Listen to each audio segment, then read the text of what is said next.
There is only one thing in this world that is more beautiful than the scene before you. Boom. This folding knife right here. And guys, thank you for watching The Knife Whisperer. And remember, I love you.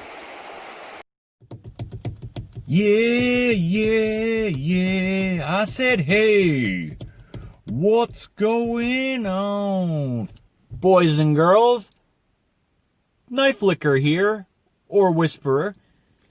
And today, I want to have a little chit-chat with you. And I don't know why I'm doing this thing with my fingers.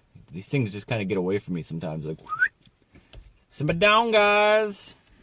I want to have a little chat with you today about what you are paying for in your higher end production knives and why they are so expensive. And I want to kind of show you some of the things that you can expect to get with a higher end production knife. Yesterday we talked about what makes an integral knife so expensive and the things that go into it and the added time and everything else that just wraps up that price into the upper echelon of craziness to some of us knife consumers. Man, that was a mouthful. Man, did I just sound really smart? I feel like I did. I don't know, maybe not. So, what are you paying for in a production knife that is we consider like a budget knife? You know, example, this CJRB feldspar, you can get this for about 45 bucks. And this is still a great knife for what you're paying for. I mean, as far as the price, you're still getting. This can be considered like a nice mid-tier material. Some high-end material, some higher-end knives use G10 as well. But you're getting G10. You're getting a blade steel of D2. Now, a good budget steel would be like D2, 14C 28N, 12C 28N, VG10. Let's see here. Even some budget knives, like I'm talking, we'll call budget under $100. 154 CM is an amazing steel. You'll see that in a lot of higher end knives as well. Actually, a lot of custom knife makers use 154 CM, and that's a great steel. So those are the types of steels you can expect. In the lowest of the low are the 8CR, which none of us like to see, but for just a user banging around knife, 8CR is really not that bad. But a lot of us are steel snobs, like it or not. We are. I am. And it is what it is. So, and you are also getting, usually, steel liners. This one has inset steel liners. And, you know, you can still get bearings. It may have washers. A lot of them have great action, like this CJRB has got great action on bearings. You know, it's almost drop shut. Flicks nicely. Anyways, so that's this is your typical budget production knife right here. Now, this is what a lot of us start out at. And when you're here and you're seeing all these guys buy like these $250, $300+ knives, you're like, are you serious? That's ridiculous. I would never spend that money. I used to say it. You used to say it. But eventually, curiosity gets the best of you, you know. Curiosity killed the cat. This time, curiosity may kill your marriage. Ooh, hopefully not. What are we looking at in a higher-end production knife? Here is a great example. This is the Riot iron. Okay, what you are getting here now, this is a $330 knife. So we had the $45 knife here, and now we're going to, this would be considered a higher end production knife, you know. So we got carbon fiber inlays, and it is seamless. The work here is absolutely immaculate. I cannot feel any parting lines. Everything is in there just perfectly. You're getting titanium, both sides, okay? A titanium milled pocket clip.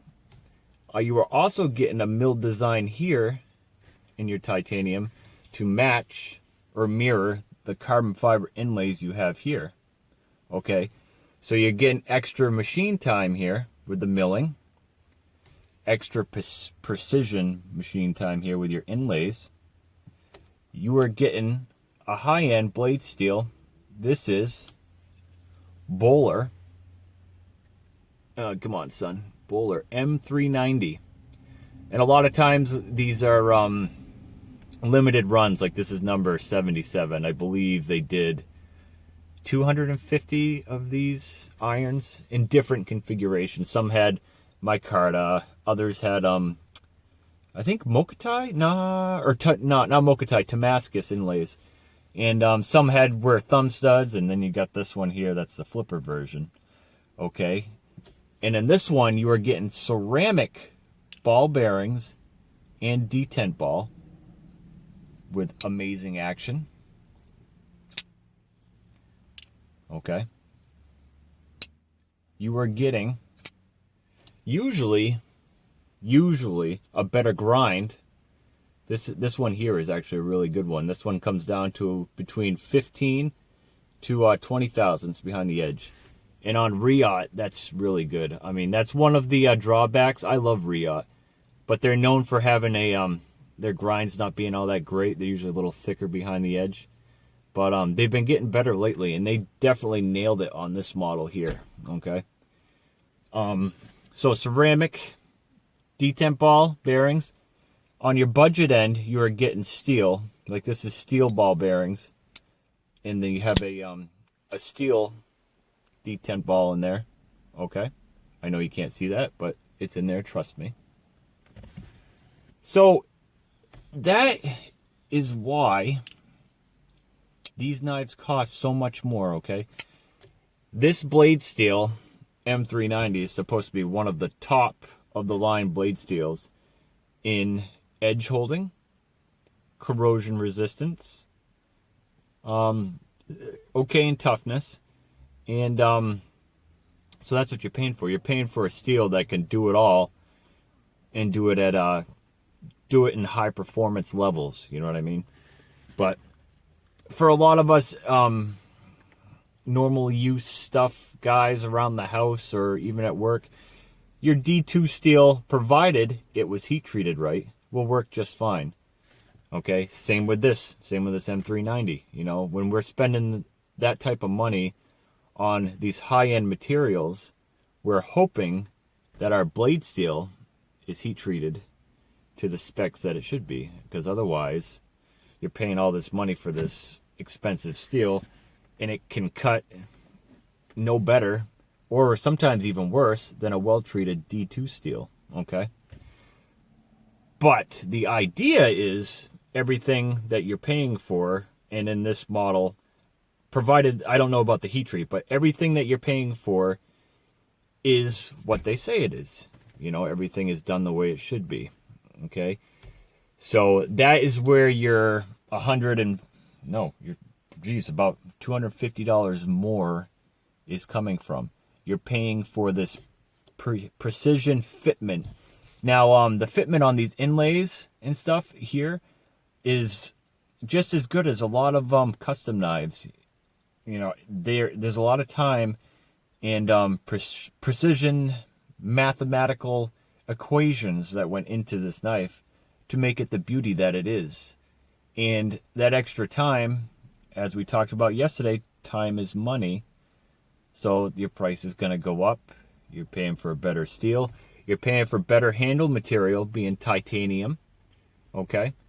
It's just all around a lot more attention to detail goes into these knives.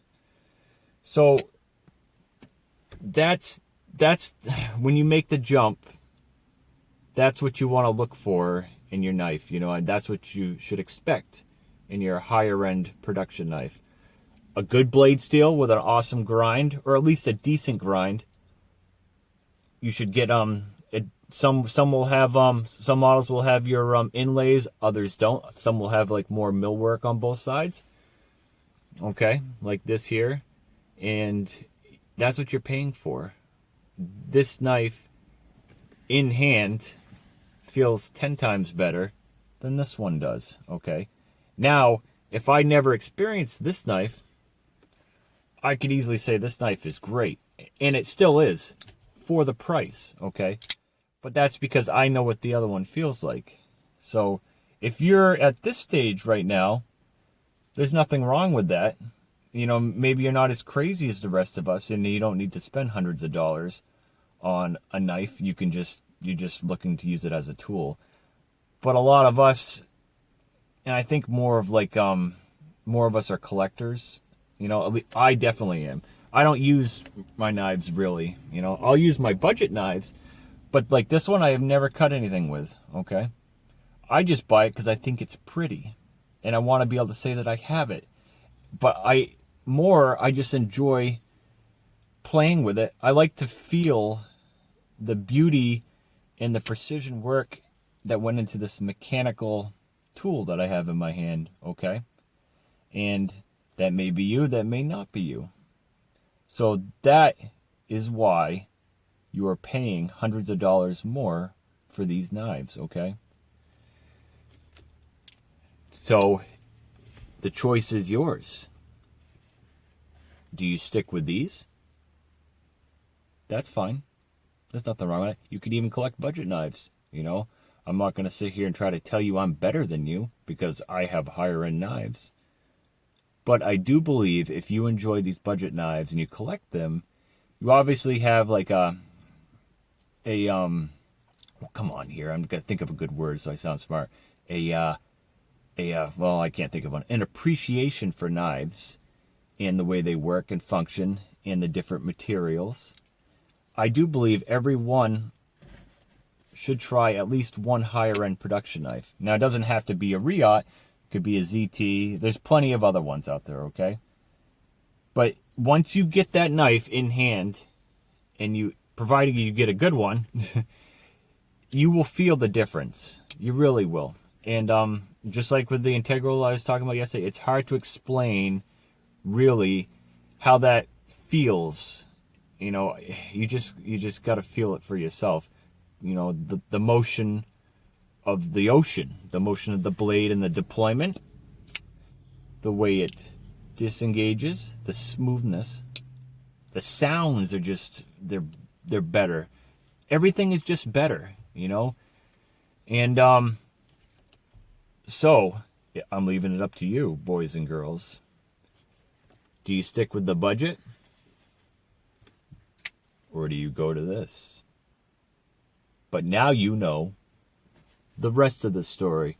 And I hope in some roundabout way, here we go with the fingers again, I have made this a little bit more, made a little bit more sense of why you are paying so much more for these knives, okay? And any questions, let me know in the comments, and I will try to answer them to the best of my ability, as the Knife Licker always does. And I love you long time. And here's the goodbye flex. And I'm not doing the hug, but here's the kiss. Oh, good news today, guys. I have just got into the Apex Pass Around group. Yes. So what does that mean? That means that I get to experience a bunch of different knives that are coming out, and I don't have to drop hundreds of dollars on buying all these new different models, okay? So that I can keep content coming into the channel here and keep you guys entertained. And at the same time, I get to play with some sweet knives. Thanks, David, for letting me into the group. And I look forward to working with you guys. And I think it's going to be fun. But as always, love you long time. Knife Whisperer, out.